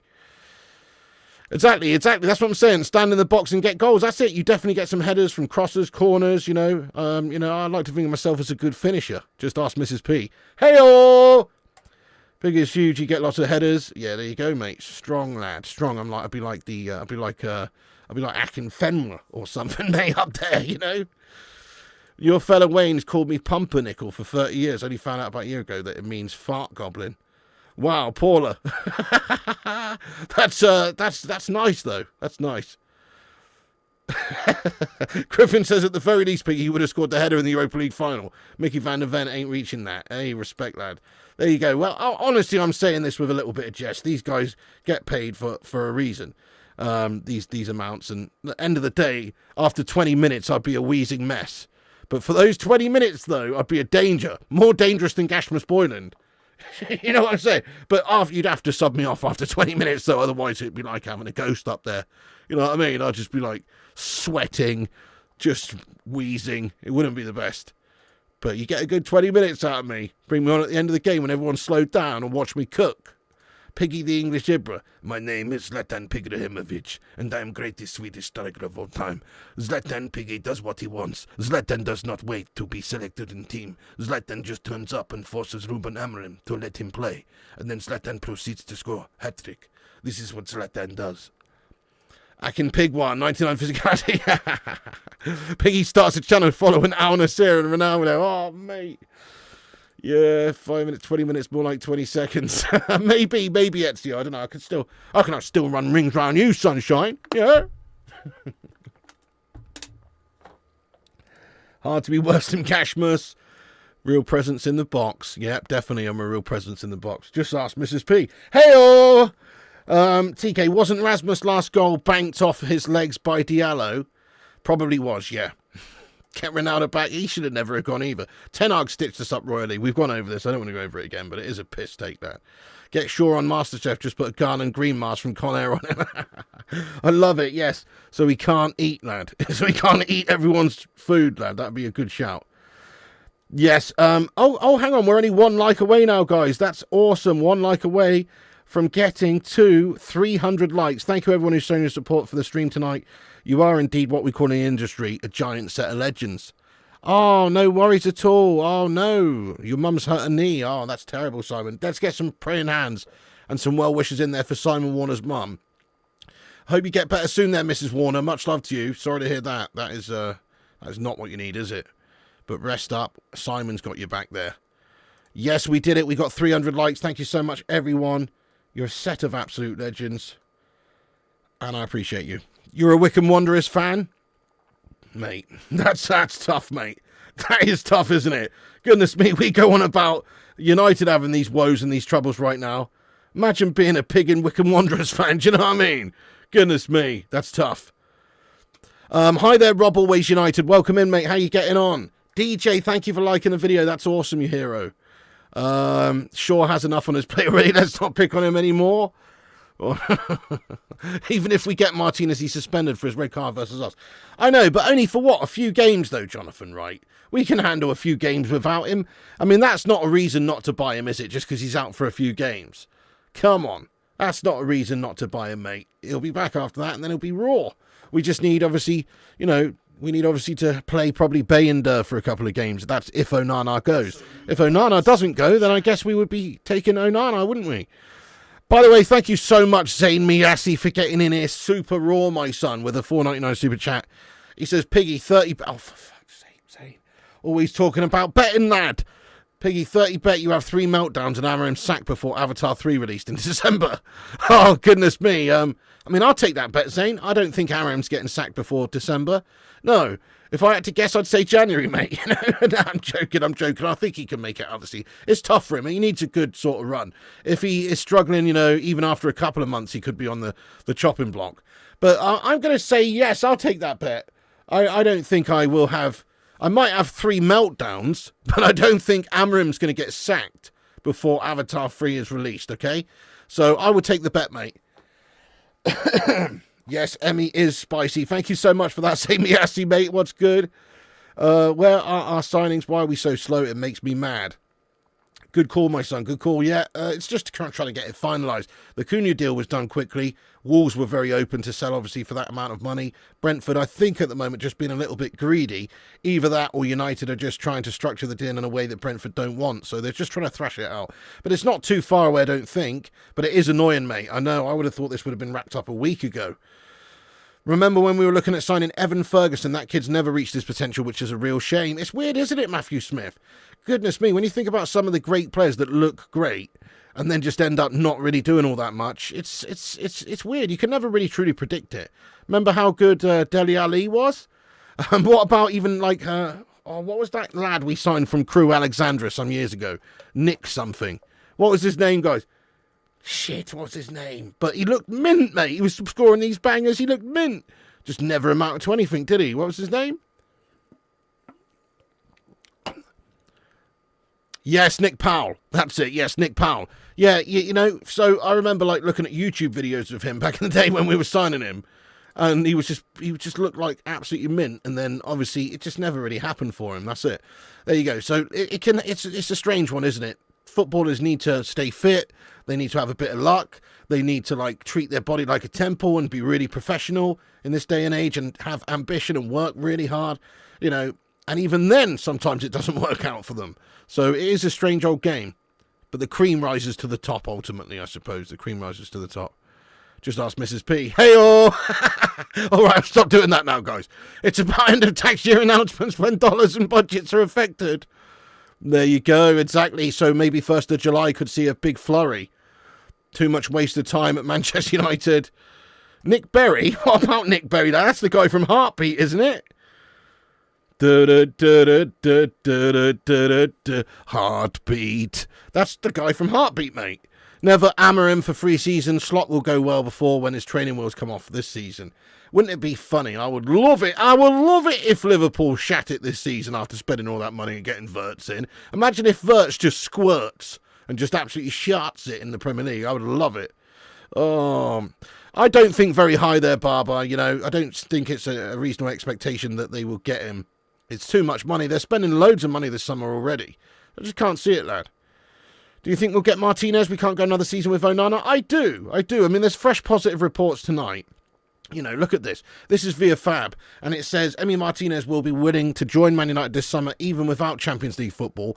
Initial contact has been made with his agent now, and Martinez is waiting to see what happens with Andre Onana. So it seems quite clear that we need a goalkeeper. We surely got to start looking at one soon, once the Mbeumo deal's done, obviously. Maybe sell 1 or 2 players to finance it. But certainly, it's not a lot of money to get a new number 1 that could be a lot better for us. He could be way better for us than Andre Onana. So if I'm Man United, I'm definitely trying to make that deal happen, at least putting the feelers out there, making the contact with his agent, which they're doing now, trying to get some terms agreed, and then also trying to get something done with Aston Villa, maybe with a player going in the opposite direction to sweeten the deal, a cheeky little deal for Sancho where we pay 30-40% of his wages on a year loan. Something like that until his end of his contract. See you later on, Sancho. It's almost like it could happen. So it's looking good there. I think it's got a reasonable chance of happening. Again, we can't say just yet. Maybe there's a few snags in the deal. Maybe Villa want 40 million. Maybe they want too much money. Maybe they're not willing to let him go for a reasonable amount. And we probably shouldn't pay 40 million for him. But if they want to play ball at 25 to 30 million, he could be a good option for us right now. Maybe they'd be keen on taking Andre Onana in the opposite direction. That's a joke, obviously. That's a joke. I don't think anybody's touching Andre. Goodness me. Could you imagine the backlash if they swapped Martinez for Andre? Goodness me. Their fans would be absolutely fuming. Nice. He's still tearing it up, is he, for Stockport County? That's banging, lad. That's banging, lad. There you go. Yeah, no, she's not. She's at work. She's working a 12-hour night shift tonight, so big ups to Mrs. P. She's busy at work. She's not watching this. At least I don't think. If she is, though, hi, Mrs. P. Gaz Wads, you're off to bed. You have a great one, you legend. Thank you so much for getting in here, Gaz. I appreciate that. Thanks for that super tip earlier as well, you Don. Yes, James looked good when he first joined, but was a total disaster. That's correct. And then he went and filmed to be a police officer in the Canadian TV show, and that flat. Rocky, what's the latest news? Okay, so Mbeumo is advancing. You know, there's reports that United will pay over 60 million with a fee around this level, always assumed to be needed to convince Brentford to sell. Apparently, we're close with Brentford to agreeing a fee. But this is from Graham Bailey a few hours ago. You know, obviously take it with a pinch of salt because it's been closed for a long time. Also, the other big news is just what we've had up on the screen there. Reports are Emi Martinez is Man United's #1 choice at the moment to bring in as our new goalkeeper, and there are reports via Fab that say Emi Martinez would be willing to join Man United at the moment. So yes, good those are the 2 main stories. Other than that, you know, it's just a little cheeky bit about Palhinha link. We are linked with Palhinha at the moment as well, who could be coming over potentially on a loan or a low cost deal. That could happen. Elliot says 30 seems reasonable for Martinez. Yeah, definitely does. 25 to 30, or possibly, like I said, maybe something happening going in the opposite direction. Not a swap. It's hard to do a swap like that. But if we've said something like, you know, let loan Sancho to them, or just give Sancho to them pretty much, you know, maybe that could happen. And we just eat part of that cost in the Martinez deal. It could happen. Of the 3 new promoted clubs, Burnley stays up there, a fortress like the third little pig's house. I hope not, mate, because we've got them like second or third game of the season, don't we? If we don't get a keeper, I would start Bender. Definitely. I mean, also, we should just be trying to sell Onana at the moment, in my opinion, because it's going to take a while to get rid of him, I think. And then, you know, Martinez could be coming in, but he might not be for a while. Who knows how long this deal is going to get going. Bender is not a bad option. I know Martinez is actually suspended for a few games, but it's not a reason to not go and get him. And it's not a reason to keep Onana either. You know, I think we just give Bender the nod for the first few games. It's not ideal, but then after 3 games, you've got a new signing. So it's not that bad. Rashford's got a good few years on his contract, you know, Matthew Smith. I think, isn't it till 2028? he's got a contract until. It's quite a significant contract, 350,000 a week. Orlando, she's on a date, mate. Well, considering I dropped her off at work earlier on, she must be on a date with one of the 90-year-old residents that are at the care home now. Which, I wouldn't rule it out, mate. Let's go, Ted Lasso. Love a bit of Ted Lasso, me, mate. Hey, Tactical Devils, what's going on, you absolute legend? Yes, he says, big up, legends, big up, pig. Did you see the Tolo Arakadare striker link from Graham Bailey? He looks interesting, 20 goals from game. I did see it, yes. I mean, I don't know anything about him, really, at all. But he does look, a decent prospect. But obviously, Genk is, that's Belgium League, is it? Belgium friend. I mean, it sounds like he could be a good player, though. Yeah, I mean, sometimes you've got to pluck out these obscure gems and polish it into a fine, shiny diamond, don't you? It's not all about going and signing ready-made talent. So if we've got a good player, highlighted, it would be interesting if we actually started to scout players well again. Because when's the last time we actually did that? Somebody can please let me know. As in, who's the last player that we plucked out of obscurity who turned out to be a baller and we just made them, basically? Because we used to do that all the time. Like Xavier Hernandez or whoever, like who's the last player we actually just made, if you know what I mean. I'm trying to think here.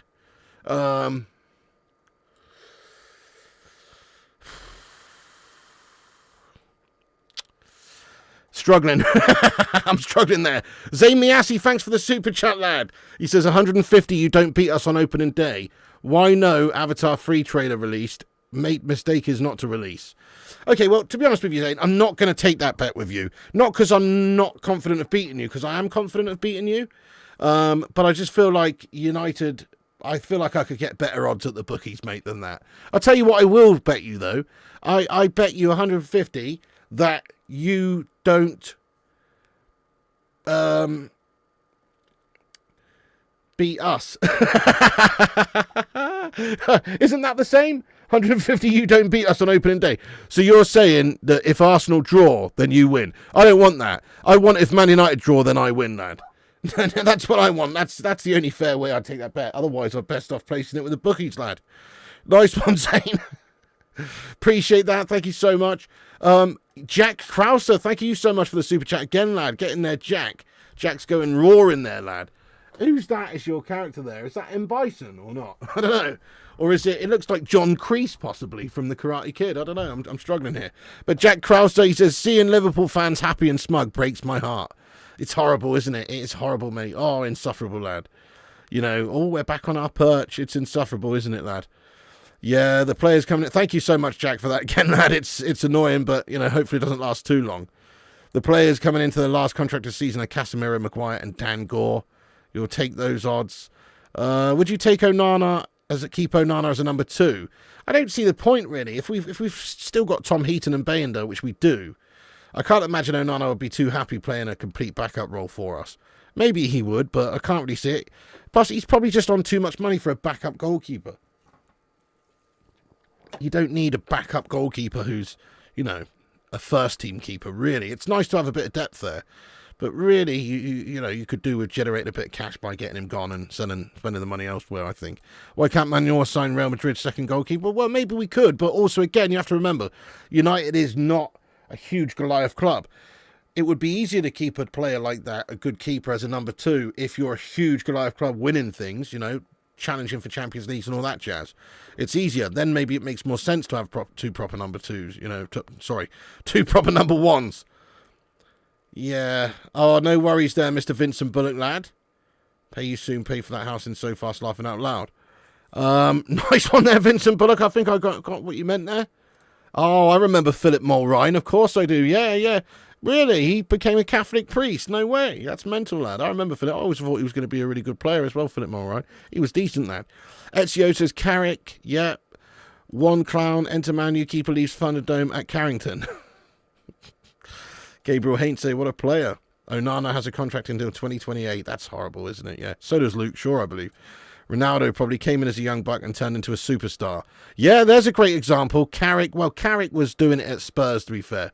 I'm talking about players that were not really, even known about in the Premier League, you know, like that guy there from Genk that Jarvis just mentioned, you know, who we're linked with, you know, that lad. You know, when's the last time we plucked somebody out like that nobody's really ever heard of?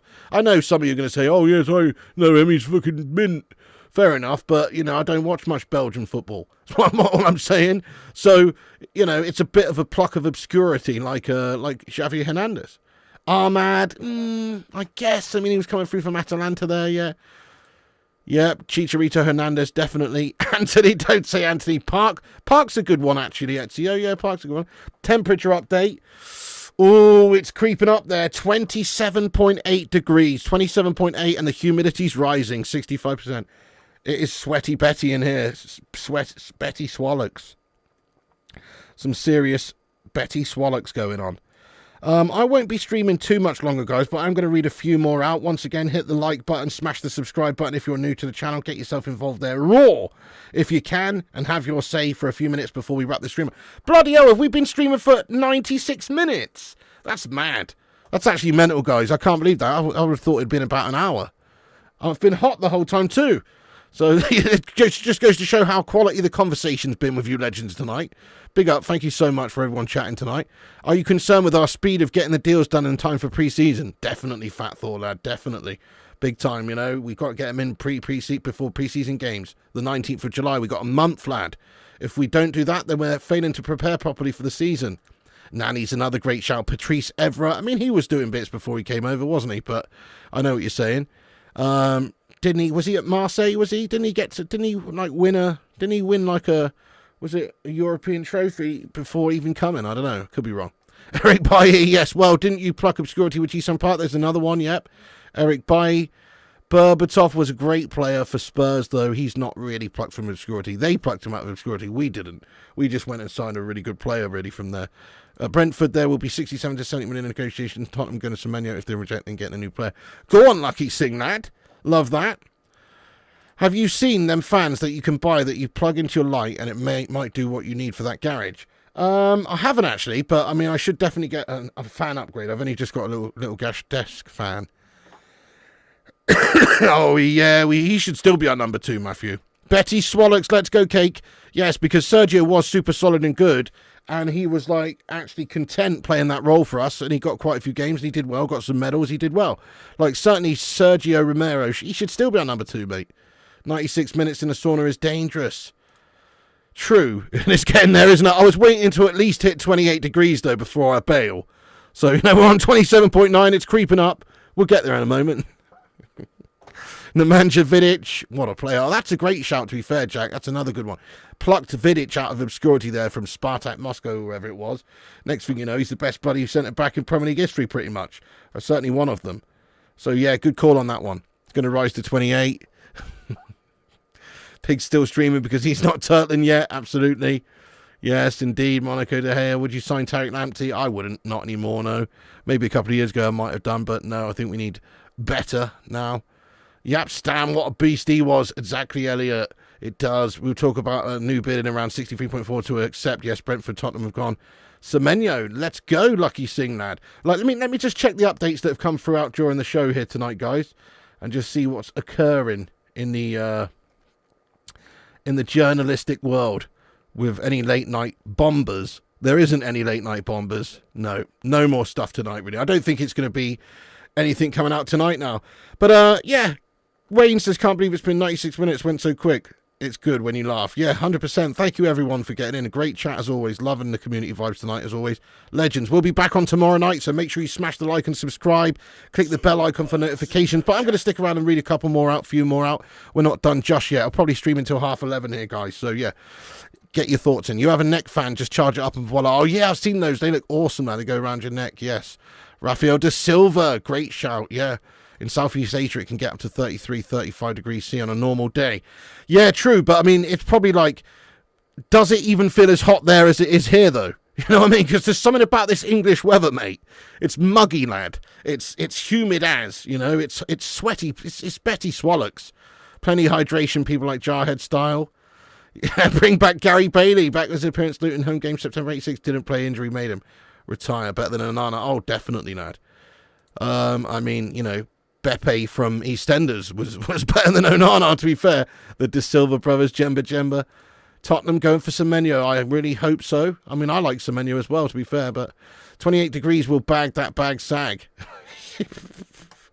Zayn Miasi, thank you so much. We've done it. We've hit 28 degrees there, guys. It's toasty. It just rises and rises. It will be 30 if I stayed on long enough.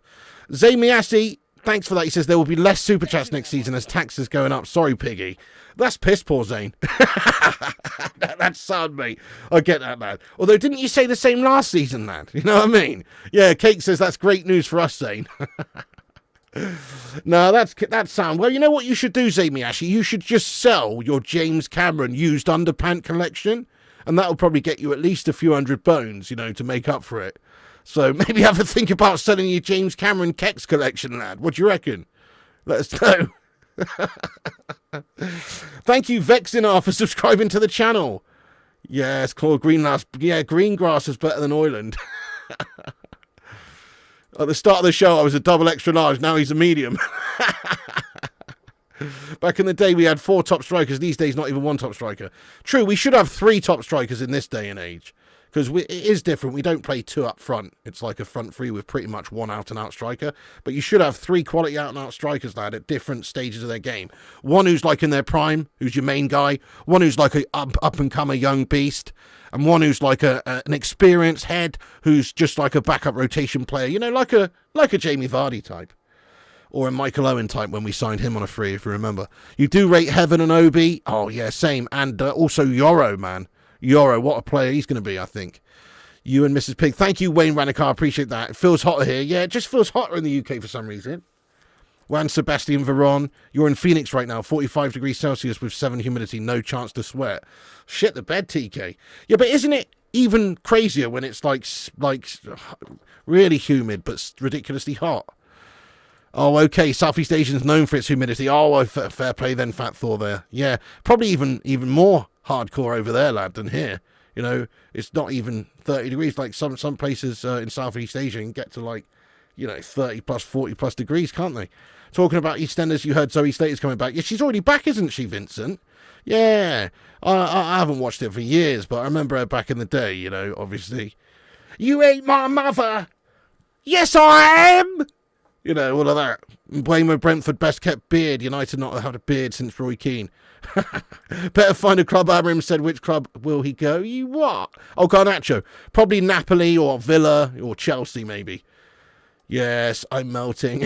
UK heat's like the back of a PS4 when the fan overheats. Betty Swallocks is a retired porn star. Is she really? Well, it's a great name.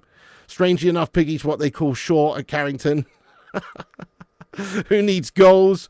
We need goals. Bring on winter, we can drawbridge and wrap up. Yes. You wouldn't mind Matwaki, a fair play. I mean, the short list, I think we've got to get Mbeumo over the line, and then we just go and try and get Gyokeres. If not, then screw you, Gyokeres. Or if he goes to Arsenal, have a good one, do one. If not, then Vissa's a good option, even though he's getting on a bit, but he could be obtained for not that much. You know, Kluivert's a good option. I like Mateta. You know, one of these sorts of Prem players would be good. You lived in Southeast Asia, it feels cooler. Interesting. Well, there is something crazy about this English weather at the moment. It's so hot. No joke, I've got these foam tiles, as you can see everywhere, right? Foam tiles, and they're on my ceiling as well. And I use this, like, spray adhesive stuff in a can to stick it all up. And last summer, when it was really hot, they started to fall down.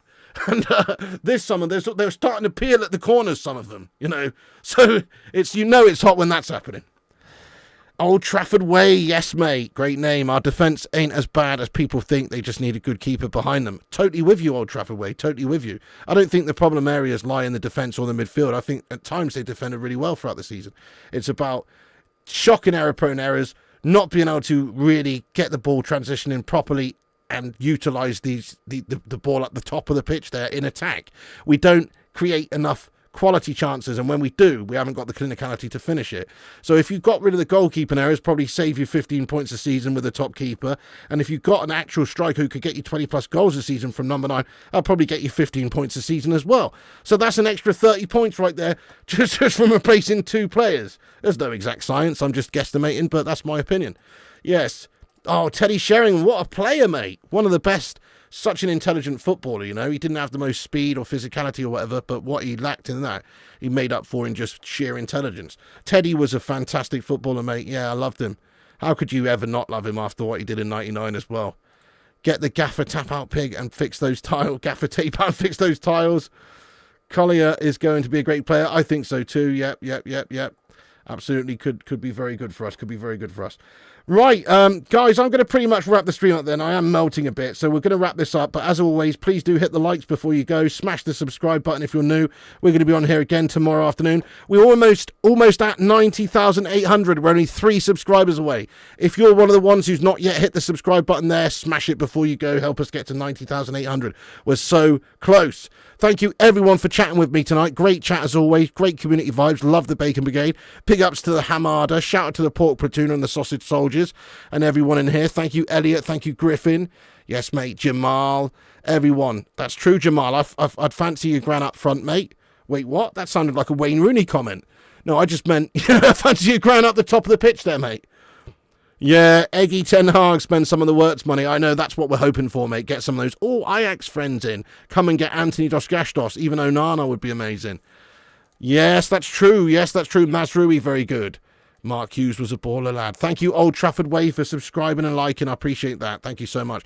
So if you don't know, we're on here every lunchtime and every evening about 10 p.m. with the news. But then if there is breaking news, either before or after that or in between, we'll jump on, obviously. So make sure you click the bell icon as well so you don't miss anything. Nice one, Mikayu. Thank you, Simon. Vincent, you legend as well. Yes. Nice one, Vincent. Nice one, DJ Electric, sorry. Nice one, Kingslayer. Thank you, Yorkshire Cowboy. Get in there, Matty Smith, Simon, Wayne, Supreme Leader, Larry, Mikayu. Big ups to all the moderators in blue, like Mikayu and Cake and everyone. Big up to all the green heroes who are members of the channel, like Connor and Rob. Thank you guys very much indeed for supporting the channel. I appreciate you. We'll keep you locked and loaded with what's going on with Mbeumo and Martinez over the coming days. Hopefully we can get it done within the next few days. If not, then maybe it just will be a case of wait until the 1st of July and then it's going to be announced, and then it's going to be put through. Maybe that's what they're waiting for to refresh the financial year there for that PSR guff. Anyway, keep yourselves well, keep yourselves cool. If you can, try and cool yourself down. It's ridiculous. I'm going to go and stand in the fridge. Thank you, Sid, Orlando, Ray, Jonathan, Kingslayer, Wayne, and everybody else as well. You can come back after this video's finished. Get your thoughts and opinions in there after this one's finished, and also smash the likes as you leave, and I'll see you later. You can also follow us on the links in the description there on Insta, Facebook, Twitter, TikTok, Twitch, and Kick at Flying Pig United on all platforms. Nice one, Dave. Nice one, Michael. Nice one, Simon, and everybody else as well. Thanks for watching. Have a great night. Thanks for the chat. Fantastic chat as always. Nice one, Rob. Absolute legends. And I'll see you tomorrow for the updates. And remember, Piggy loves you. And also remember, when the seagulls follow the trawler, this is because they think sardines will be thrown into the sea. Thank you very much.